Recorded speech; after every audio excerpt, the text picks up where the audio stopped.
जी अस्सलाम वालेकुम, कैसे हैं आप सबको खुशामदीद साइम फॉरेक्स एकेडमी के इस प्लेटफॉर्म के ऊपर। मेरा नाम मुजाहिद है और आज की इस वीडियो के अंदर हम आप सबके साथ गोल्ड का जो है वो वीकली बेस पे, डेली बेस पे और जो है वो लास्ट में जाकर एक छोटे टाइम फ्रेम की एंट्री भी आप सबके साथ जो है वो शेयर करेंगे। तो सबसे पहले हम डिस्कस करते हैं गोल्ड को W1 यानी कि वीकली टाइम फ्रेम के अंदर। वीकली टाइम फ्रेम के अंदर अगर हम गोल्ड की मार्केट को देखते हैं तो गोल्ड की मार्केट मुसलसल एक जो है वो बेरिश स्ट्रक्चर को फॉलो करते हुए डाउन साइड आ रही है और साथ साथ इसके हम जो है वो स्ट्रक्चर को मद्देनज़र रखें, उसके साथ साथ हमें यहाँ पर एक सप्लाई जोन भी मिल रहा है, जिसकी वजह से मार्केट जो है वो पिछले हफ्ते क्रैश हुई है, जिसकी वजह से मार्केट पिछले वीक डाउन यानी कि नीचे की तरफ आई है। अब ये वाला हमारे पास जो है वो एक सप्लाई जोन है जो कि काफ़ी बड़ा है, बट अगर हम इसको छोटा करके ड्रा करें तो ये में हमारे पास स्टार्ट जो हो रहा है वो 1950 से हो रहा है और ये तकरीबन 1990 तक जाता है। ठीक है, काफ़ी ज़्यादा बड़ा है क्योंकि W1 का टाइम फ्रेम है। तो इस जोन को हमने अपनी प्रीवियस लास्ट जो गोल्ड एनालिसिस की वीडियो थी उसमें भी डिस्कस किया था कि मार्केट इस जो है वो जोन को ऊपर क्रॉस नहीं करने वाली। मैक्सिमम जो मार्केट मूव कर सकती है W1 के टाइम फ्रेम के मुताबिक वो 2000 होगा, उससे ऊपर नहीं जाएगी और उसके बाद मार्केट क्रैश कर जाएगी, डाउन साइड आ गिरेगी। हुआ भी यही, मार्केट गई उस जोन को जैसे ही टच किया, टच करने के फ़ौरन बाद मार्केट नीचे क्रैश होगी, डाउन साइड आ गई और मार्केट ने एक अच्छा खासा लंबा बड़ा मूव दे दिया डाउन साइड की तरफ। अब अगर करंटली सिचुएशन की बात करें तो मेरे मुताबिक अभी ये जो है वो जोन, इसके अंदर मार्केट के दाखिल होने के चांसेस बहुत ज़्यादा कम है, बहुत ज़्यादा कम चांसेस है कि मार्केट दोबारा इस जोन के अंदर दाखिल हो।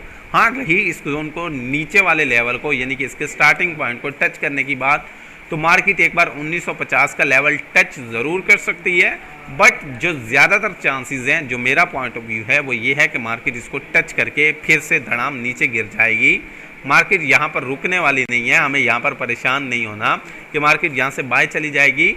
मार्केट जो है वो इस जोन को टच करते साथ ही नीचे आ जाएगी और W1 के टाइम फ्रेम के अंदर स्टिल सप्लाई वैलिड है और मार्केट यहाँ से डाउन साइड गिरेगी। ठीक है, W1 का मैंने आपको बता दिया। W1 बहुत बड़ा टाइम फ्रेम है, इसके अंदर स्टॉप लॉस काफ़ी ज़्यादा बड़ा बन जाता है, सो हम इसको ज़्यादा डिस्कस नहीं करते।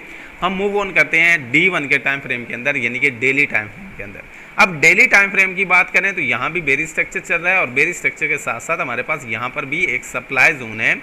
अब हमारे पास यहाँ पर जो सप्लाई जोन है वो ये वाला एरिया है, ये वाला पॉइंट है जो कि हमारे पास स्टार्ट हो रहा है तकरीबन 1936 के से लेकर और ये कंटिन्यू रहता है तकरीबन 1953 तक। ठीक है, 1936 से लेकर 1953 तक ये हमारे पास जोन कंटिन्यू रहता है। ये हमारे पास D1 का एक सप्लाई जोन है जिसकी वजह से मार्केट को काफ़ी ज़्यादा क्रैश होना पड़ेगा, जिसकी वजह से मार्केट को काफ़ी ज़्यादा डाउन आना पड़ेगा।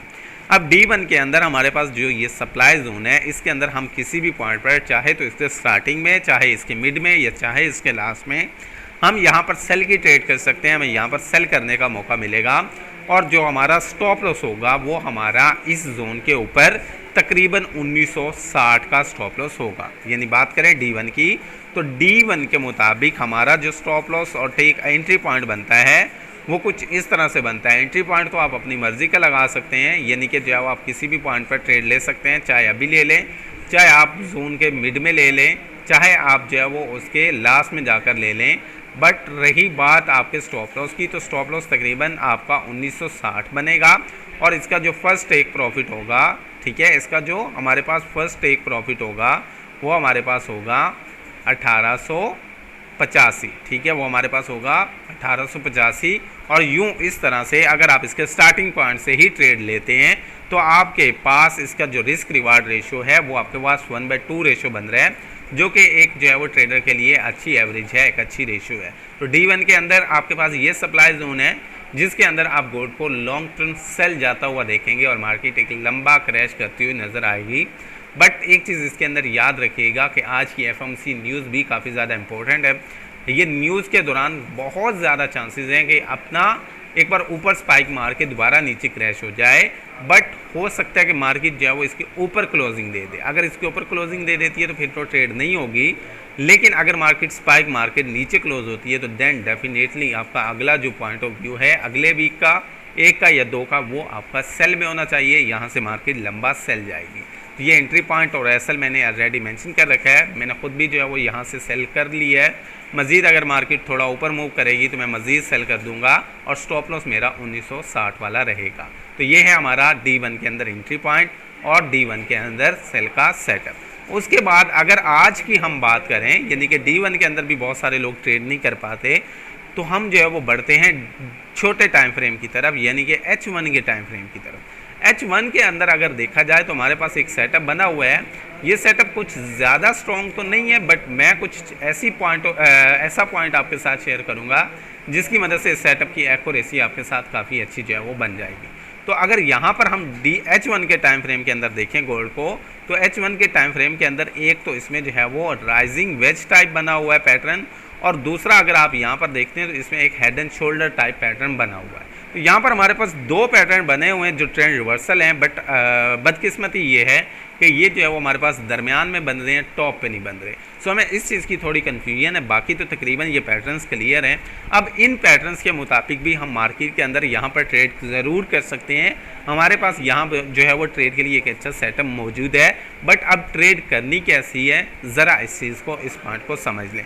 ट्रेड करने के लिए सिंपली आप जो है वो अपना H1 के अंदर आकर इस विक के ऊपर, इस पॉइंट के ऊपर आप लोग अपना एक जोन ड्रा कर लेंगे, जो कि ये हमारे पास विक है। आप इंतज़ार करेंगे कि मार्केट इस विक को नीचे की तरफ तोड़े, नीचे की तरफ ब्रेक करे, और जब मार्केट इस विक को नीचे की तरफ ब्रेक करे, नीचे की तरफ तोड़े, यानी कि यहाँ मार्केट करंट खड़ी है, तो एक कैंडल बने सेल की जो कि इस जोन से नीचे आकर इस तरह से पूरी की पूरी कैंडल क्लोज हो, इसमें नीचे की तरफ कोई विक ना हो, और ये तकरीबन 1928 पर आकर पूरी की पूरी सेल की कैंडल क्लोज होनी चाहिए, जिसमें विक नहीं होनी चाहिए।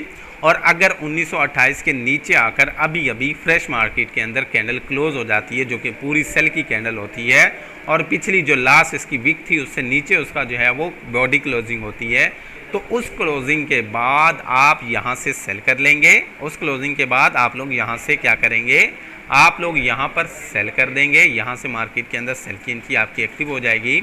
इसका जो स्टॉप लॉस है वो हमें यहाँ पर टॉप पर रखना पड़ेगा, जो कि सेफ वाला होगा, ठीक है। यहाँ पर तकरीबन हमारा स्टॉप लॉस रहेगा, जो कि तकरीबन 1935 का एरिया होगा, क्योंकि हमने सेफ एसएल फाइंड करना है।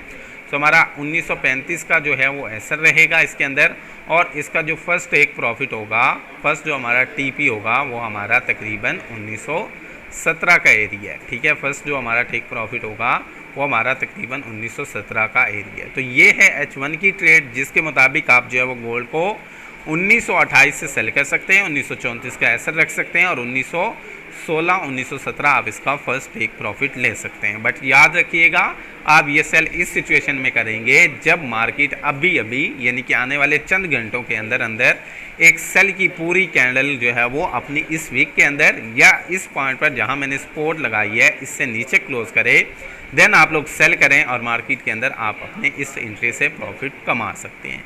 मिलते हैं इंशाल्लाह किसी नेक्स्ट वीडियो के अंदर। वीडियो अच्छी लगी तो दोस्तों के साथ ज़रूर शेयर कीजिएगा। अपना बहुत सारा ख्याल रखिएगा। मुझे दें इजाज़त। अल्लाह आप सबका हामी नासिर हो। अल्लाह हाफिज़।